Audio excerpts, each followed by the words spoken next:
ಕಾಡುಗಳ ವೀರಪ್ಪನ್ಗೂ ಕೂಡ ಗುರು ಇದ್ದಂತೆ. ಇವನಿಗೆ ಅವನೇ ರೋಲ್ ಮಾಡೆಲ್ ಕೂಡ ಆಗಿದ್ದಂತೆ. ಅಚ್ಚರಿಯಾದ್ರೂ ಈ ವಿಚಾರ ಸತ್ಯ. ಹೌದು, ತಮಿಳುನಾಡು ಸತ್ಯಮಂಗಲದ ದಟ್ಟ ಕಾಡಿನಲ್ಲಿ ಅಡಗಿ ಕುಳಿತು ಸರ್ಕಾರ ಹಾಗೂ ಸಮಾಜಕ್ಕೆ ಕಂಟಕ ಆಗಿದ್ದ ವೀರಪ್ಪನ್ 1952ರಲ್ಲಿ ಜನಿಸಿದ ವೀರಪ್ಪನ್ 2004ರಲ್ಲಿ ತನ್ನ ಪ್ರಾಣವನ್ನ ಕಳೆದುಕೊಳ್ತಾನೆ. ಬದುಕಿದ್ದಷ್ಟು ದಿನ ಆತ ಮಾಡಿದ ಅಪರಾಧಗಳು, ಕೊಲೆಗಳು, ಆಸ್ತಿ ಪಾಸ್ತಿ ನಷ್ಟಗಳು ಅಸಂಖ್ಯಾತ ಅನ್ನುವಂಥದ್ದು ಬಹುತೇಕರಿಗೆ ಗೊತ್ತು. ಡಾಕ್ಟರ್ ರಾಜ್ಕುಮಾರ್ ಅವರನ್ನ ಅಪಹರಿಸಿ ಕರ್ನಾಟಕ ಸರ್ಕಾರಕ್ಕೂ ಕೂಡ ತಲೆನೋವಾಗಿದ್ದ ವೀರಪ್ಪನ್. ಇಂಥ ವೀರಪ್ಪನ್ ಬಗ್ಗೆ ಒಂದು ಅಚ್ಚರಿಯ ಸಂಗತಿ ಇದೀಗ ಬಹಿರಂಗ ಆಗಿದೆ. ಅದೇನು ಅನ್ನೋದನ್ನ ಈ ವಿಡಿಯೋದಲ್ಲಿ ತಿಳಿಸ್ಕೊಡ್ತೀವಿ. ಕುಖ್ಯಾತ ಕೊಲೆಗಾರ, ದಂತಚೋರ, ಪಾತಕಿ ವೀರಪ್ಪನ್ ಮಾಡಿರುವಂತಹ ಕೊಲೆಗಳು ಬಹಳಷ್ಟು. ಇಂತಹ ವೀರಪ್ಪನ್ ಯಾರನ್ನ ತನ್ನ ಗುರು ಆಗಿ ಅಂದ್ಕೊಂಡಿದ್ದ ಅನ್ನುವಂಥದ್ದು ಇಲ್ಲಿ ಬಹಿರಂಗ ಆಗುತ್ತೆ. ಸಾಮಾನ್ಯವಾಗಿ ಒಳ್ಳೆಯ ವಿದ್ಯೆ ಬುದ್ಧಿ ಕಲಿಯೋದಕ್ಕೆ ಗುರುಗಳನ್ನ ಆಶ್ರಯಿಸ್ತಾರೆ, ಜೊತೆಗೆ ಅವಲಂಬಿಸ್ತಾರೆ ಹಾಗೂ ಹಿಂಬಾಲಿಸಿ ಫಾಲೋ ಮಾಡ್ತಾರೆ.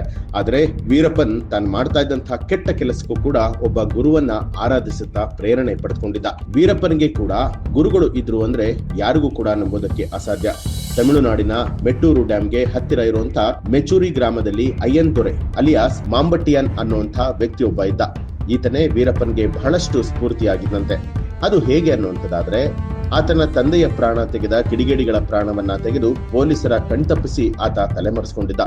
1957 ಮೇ 30ರ ಒಂದೇ ದಿನದಲ್ಲಿ ಬಹಳಷ್ಟು ಜನರ ಜೀವವನ್ನ ತೆಗೆದು ಆತ ತಲೆಮರೆಸಿಕೊಳ್ತಾನೆ. ಈ ಘಟನೆಯಿಂದ ಅಂದು ಇಡೀ ತಮಿಳುನಾಡು ಸರ್ಕಾರ ದಿಗ್ಭ್ರಮೆಗೆ ಒಳಗಾಗಿತ್ತು.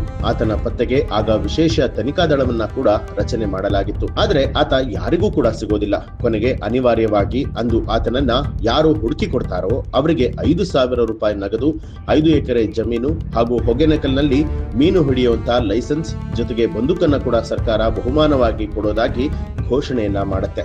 ಕೊನೆಗೆ ಬಹುಮಾನದ ಆಸೆಗೆ ಆ ಮ್ಯಾಂಬಟ್ಟಿಯನ್ ಅನ್ನುವಂಥ ವ್ಯಕ್ತಿಯನ್ನ ಯಾರೋ ಒಬ್ಬ ಸರ್ಕಾರಕ್ಕೆ ಹಿಡಿದುಕೊಡ್ತಾನೆ. ಹೀಗಾಗಿ ದಂತಚೋರ, ಕುಖ್ಯಾತ ರೌಡಿ ವೀರಪ್ಪನ್ ಆ ಮಾಂಬಟ್ಟಿಯನ್ ಅನ್ನುವಂಥ ವ್ಯಕ್ತಿಯನ್ನ ತನ್ನ ರೋಲ್ ಮಾಡೆಲ್ ಆಗಿ ಮಾಡ್ಕೊಂಡಿದ್ದ. ಆತನೇ ನನ್ನ ಗುರು ಅಂತ ಹೇಳಿ ಕಂಡವರ ಜೊತೆಗೆ ವೀರಪ್ಪನ್ ಹೇಳ್ತಿದ್ದಂತೆ. ಜೀವನದಲ್ಲೂ ಕೂಡ ಆತನಂತೆ ಬಹಳಷ್ಟು ಕೊಲೆಗಳನ್ನ ಮಾಡಿ ಸರ್ಕಾರದ ಕಣ್ಣಿಗೆ ಮಣ್ಣೆರಚಿ ಹಲವು ವರ್ಷಗಳ ಕಾಲ ಸಮಾಜಕ್ಕೆ ಕಂಟಕವಾಗಿದ್ದ ಈ ವೀರಪ್ಪನ್. ಈ ಒಂದು ಮಾಹಿತಿ ನಿಮ್ಗೆ ಇಷ್ಟ ಆಗಿದ್ರೆ ಏನನ್ನಿಸ್ತು ಅನ್ನೋದನ್ನ ಕಮೆಂಟ್ ಮಾಡಿ ತಿಳಿಸಿ. ಹಾಗೆ ಯಾರೆಲ್ಲ NCIB ಟೈಮ್ಸ್ ಮೀಡಿಯಾ ಚಾನೆಲ್ ಅನ್ನ ಸಬ್ಸ್ಕ್ರೈಬ್ ಮಾಡಿಲ್ಲ, ತಪ್ಪದೇ ಸಬ್ಸ್ಕ್ರೈಬ್ ಮಾಡಿ ಬೆಲ್ ಐಕಾನ್ ಒತ್ತಿ.